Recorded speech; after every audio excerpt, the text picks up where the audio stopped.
Hello everyone, Tango here with a TDC tutorial for you. What even is the TDC?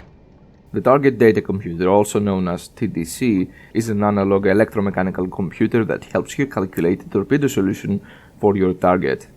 How it does that is rather simple.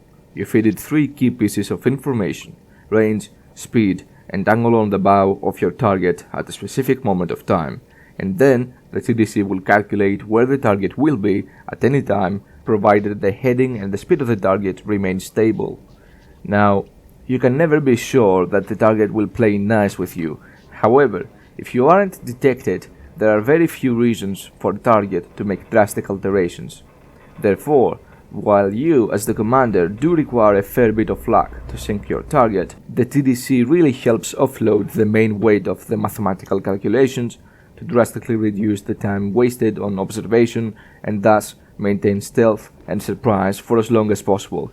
Let's take a look at the dials and how to interact with them. First and foremost, you need to understand this button right here. When the TDC is green, you can't interact with the dials.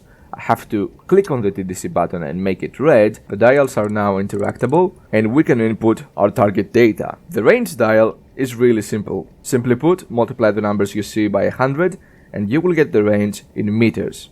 So putting the dial in 10, for example, means that the range to the target is 1000 meters or 1 kilometer. Next up, the speed dial. Again, really simple. The numbers you see represent the speed in knots.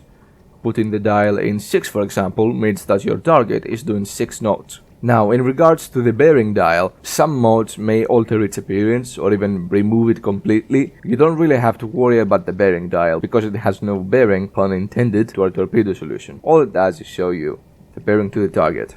Next up is the angle on bow dial. Angle on bow, or AOB, is one of the scariest concepts to understand, and at the same time, it's the most important. For now, don't worry too much about it, just make sure you watch my angle on bow video that will be up on the channel. For now, what you need to know is that the red color represents the port side of the target and the green side represents the starboard side. The numbers in the dial are angle numbers, therefore they are degrees. Inputting green 60, for example, means that you have a starboard angle on bow of 60 degrees. Moving on to these strange dials right here, which you can't interact with. You can't interact with them because what they indicate is the solution. The only way to mess with or change the solution is by changing one of the three pieces of data. And specifically this dial, as well as these numbers, show you the gyro angle. What's the gyro angle? The gyro angle is the angle in which a torpedo will have to turn to reach the target. Therefore, if the target is straight ahead relative to the torpedo, gyro angle is 0.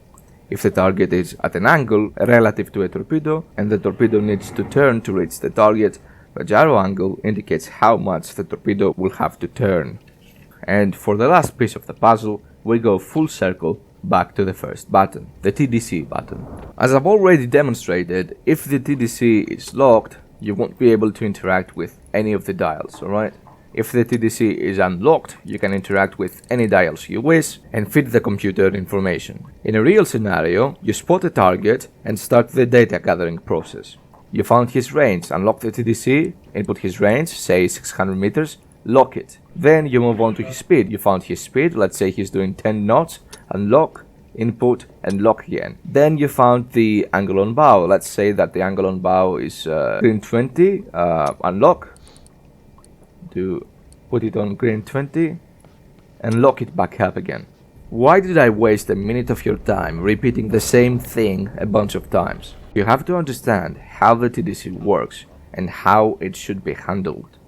See, the TDC will always be in one of two states. It will either be locked, or better yet engaged, or it will be unlocked, better yet disengaged. When the TDC is engaged, it actively predicts where the target will be in a given amount of time, and will cook up a solution for you. However, when the TDC is disengaged, it stops doing that.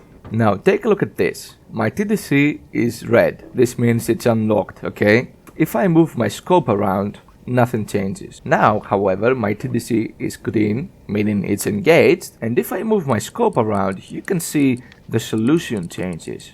you can see the gyro angle changes, right? See, in a U-boat, the UZO as well as the periscope are coupled with the TDC. Whichever aiming device you use, they will function like a rifle crosshair, meaning that in an ideal straight shot, the torpedo will go exactly where your crosshair is. If you forget or neglect to re-engage the TDC after making a change, you don't update the solution. You instead use an obsolete, perhaps wrong even, solution. So, to wrap this up, and it will be cleared up in a later video, every time you unlock the TDC to make a correction, lock it up again and never move your scope with the TDC unlocked because you're using an outdated or wrong solution. Thanks for watching, and I hope this tutorial will prove useful to you. Tango signing out. Good hunting, everyone.